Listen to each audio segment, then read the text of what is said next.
The dog. Caesar Milan, the dog whisperer. Dude, every once in a while. And pinching Eric every time Eric does the wrong thing. And he's like, God damn it. And it totally works. He became the model child. Don't argue with it. Don't debate it. Dominate it. Richard, back on dogs. You said dogs are ranked higher than their handlers in the Correct. Army? Yes, because all branches of service. That way, in the event the dog abuses it, it's abuses his rank, like makes people do too much. Yeah. It's a superior. Yeah. And if the dog bites the handler, we just sweep it under the rug because that didn't happen. Wait a minute. Oh, so if the dog bites someone, they tend to be very high. They just rank the dog at the level they're allowed to bite? What am I hearing? No. So say like colonels and below. No wonder the military is falling to shit. Dog is one rank above the handler. So in the event that the handler neglects it, then that's You think anybody ever gets called out for not saluting a dog? Probably. Like ho ho ho. The sergeant entered the barracks, soldier. Sorry, Sergeant Waffles. Do not salute the sergeant. He works for a living. You will show the proper respect to Major Pop-Tart when he enters the tent. To be honest, I don't know of any stories of people like not loving the dogs in their units. Like I love Trump going on and on about the dog that they sent after that Baghdadi guy. Oh, these beautiful dogs. It's beautiful dogs. That's one of my favorite clips. Do we have Trump. The best dogs? Do you think? Well, he was talking about how they. Dude. I think people need to know. He was screaming and crying and begging. It's like, Jesus, did they let the dogs eat him alive? The procurement process for the dogs is interesting because there is a very finite, let's say, amount of reputable organizations that breed them.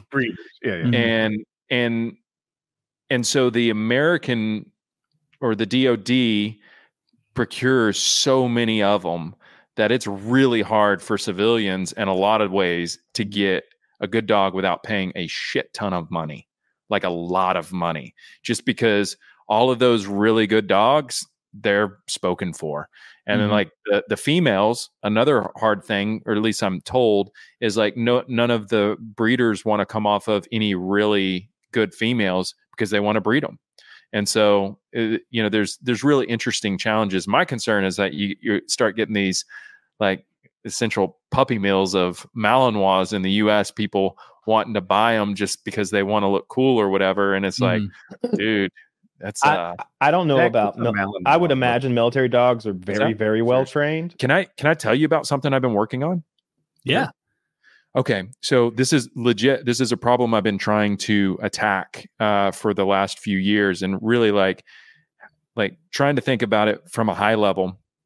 And if you get too high up, you just have to start building stuff to experiment. So one of the first things I'm building is actually for the Warrior Dog Foundation. And so when military working dogs were retired, they used to be euthanized because they were classified as equipment. And so Robbie's law, it was too big of a liability for the government to adopt them out or let them out like a machine gun or something like that. They treated them like equipment. And then in 2000, the Clinton administration enacted Robbie's law, which kept them from being euthanized, but allowed them to be adopted out to government organizations like local PD, sheriff's departments, NGOs, stuff like that. Well, hang on a minute. I don't want some PTSD-ridden Iraqi dog policing my small town. Hang on a goddamn minute. We'll take care of the vets, but maybe not all of them. I got bites and he's got titanium teeth. Vets, not pets. It's funny you bring that up because early days of YouTube, I actually worked with Blumenthal's office on my channel to promote the Canine Members of the Armed Forces Act, because essentially what we were doing, we were pushing for treating military working dogs as servicemen and women because they already rank them higher than their handlers. And so giving them veteran benefits after they're retired so that they could live out, their golden years or whatever. And here we are today. They're able to be adopted out by certain people who qualify. They go through Lackland. But some, like you say, suffer from PTSD. And some of them are just top at the top. you know, they're the highest drive dogs out there, and they're not really pets, as Kyle can attest to. They're very you know, he bit me, right? Yeah. he died last year. Late last year. Yeah. What was his name again? Rest in peace, Dak. Dak. Yeah. Yeah. And so I'm trying to attack this problem, and it's like, what is the value here to the end user and to the brand or the creator, which is the Warrior Dog Foundation? How do I build a more meaningful relationship between them and cut out all these middlemen that I can to at least increase the value exchange here? And so I've built a complete tech stack from the ground up. And I don't know what the second and or downstream effects of this are going to be, what people are going to build on top of it. But in the collars of the dogs, I put QR codes, NFC, and RFID. And then I put like 60 cameras all throughout the facility, inside the kennels, where they sleep, where they eat, where they get bathed, where they play, all these different things. And then readers. So as the dogs go throughout their day with the handlers and stuff like that, it triggers events and it curates a media feed for them. So you can sponsor one dog, you can sponsor 3 dogs, or all the dogs. And so it's meant to build a more meaningful relationship between the organization and the end user without the organization having to hire a bunch of social media people and scale that in a way that helps, you know, reduce overhead in some way, shape, or form. Also, not throwing mud at St. Jude or anything like that, but, you know, you might get a mailer at Christmas or a blanket or something like that. That's not really an efficient way of marketing and providing value, I think. Just here's my money, thanks for the blanket, you know, or whatever.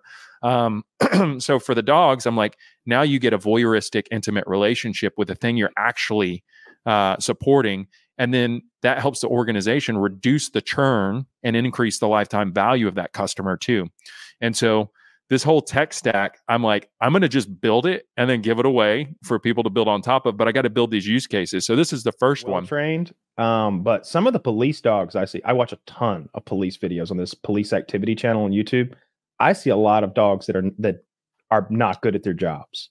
Just like they think we're playing right now and they're supposed to be attacking somebody and they're just like lollygagging around on the field. She's like, come on, breed? Cobra, get him. Malinois. Oh, thank you, Zach. Is that what Dax look like, roughly? Yeah, similar. Yeah. Kiwi. Do you have a Malinois? Yeah. Well, is it my Belgian Malinois? Is that what the full name? Yeah, Belgian Mal. My pit bull's on the couch. I thought my Mal was in here. You have a pit bull? Both of my co-hosts would like to kill it. So if you need that service, well, I mean, I'm sure he's got a good pit bull, and he's a total pit bull. Everyone who's ever watched him was like, "Hey, if you ever decide to get rid of him, just let me know." It's like, dude, fuck you. They're like kids. I'd never get rid of a dog. Richard has much more dangerous things than pit bulls. I'm okay with him owning one. It's just Richard is so likable. I'm okay with it. Like, I really don't like those kinds of dogs. Richard's like, I see Richards, and I'm like, we need a compilation of this juxtaposed against what we say when Richard isn't here. Oh, next week it's right back to it. I'll be like those fucking things, those hellhounds. Line them up against the wall. They're bullying all the other dogs. No, I think that like both of them are such loyal dogs that the wrong people bring out the worst in them. Like, I can see how they would be really bad dogs for other people. But I mean, they are super loyal. They're like the Captain America serum, where they just like magnify whatever their handler has. If a dog has traps, it has to be trained well. Like they're like defined triceps, ripped dogs. If you break your knuckles trying to knock out a pit bull. I nearly did trying to knock out my fucking knuckleheads the other day when they were fighting. I was punching them in the head. What do you have? I've got a Bernie Doodle. It's half Bernese Mountain Dog, half Poodle. He's like 75, 80 pounds. He's a big goofy boy. He's a year old. I've got like a Shepherd mix. She's 4. She's sort of the speckled thing. I've got a 10-year-old Malamute that I got from the shelter that they were going to kill. And his name's Rocky. He lives on my couch now, and he gets to be outside in the cold as much as he wants. And I just bought just the tiniest 1-pound Pomeranian the other day. And what I was going to say is, like, it's not that pit bulls are inherently mean. I don't know that breeds breeds clearly have like genetic drive to do certain things. When you see a pointer point when it's 6 weeks old, you're like, okay, it's just in you to do that. But that Pomeranian tries to bite my face every time I hold it. Like it wants to rip my lips off, but it can't because it weighs 2 fucking pounds. What are they? Ratting dogs? What are they? Pomeranian, huh? I would think it's just for aristocracy. Like it's some fancy dog for like, but maybe they were ratting dogs. I don't know. I would. Everything used to do something and have a job, but some of those breeds are ratting, just for sitting like in laps. Like terriers. Like a lot of terriers are for clearing fields of infestation. I never heard that term. Okay. Yeah, there's great videos of ratting. Is it minks that they use? It's something like they use like a weird little critter. I think they use minks or something, and dogs, and they clear these fields of rats, and it's just rat screams everywhere because the dogs and I can't remember what the little critter they send in after. Jack Russell are like rock stars at it. Yeah, it's their job. Rats. That's dachshunds. At one point, dachshund is German for badger hound. So those weenie dogs are shaped like that to go down into a badger's hole and to give him such a hard time that he turns around and comes out the other side to you. Man, and all that horrible back problems, little feet, just to go underground and fight a badger. I mean, you've really been a little cruel to dogs. We should keep thinking, what were pugs good for? This is the worst ratting dog ever. Honestly, pugs are like we show that to the other dogs. We're like, see, it's not so bad, is it? It's not so bad being a terrier or a pit bull. Now get into that hut and find the bad guys. Yeah, look at your compatriot here. He needs a little a CPAP mask. They usually love whatever they do. Like us pugs aside, but like I don't know, bird dogs. When you're dove hunting with a Labrador, he's just like, oh, this is so much fun, boss. Do I get to bring it? Kill another one for me, please. Can I bite that guy's birds a little? I won't bite him. I'll just carry him. He just wants to hold that bird, and they know not to chew it up. Like Labradors, like know not to damage the bird. They'll hold it really gently. But I don't know. There's some. Yeah. How does that work? How does that genetic sort of information almost work? It's just breed the behaviors in. Do we have anything like that besides being afraid of fucking spiders? We suck on nipples. And that's a good point. Fears are definitely a genetic trait, right? Like something downstream snakes. Phobias.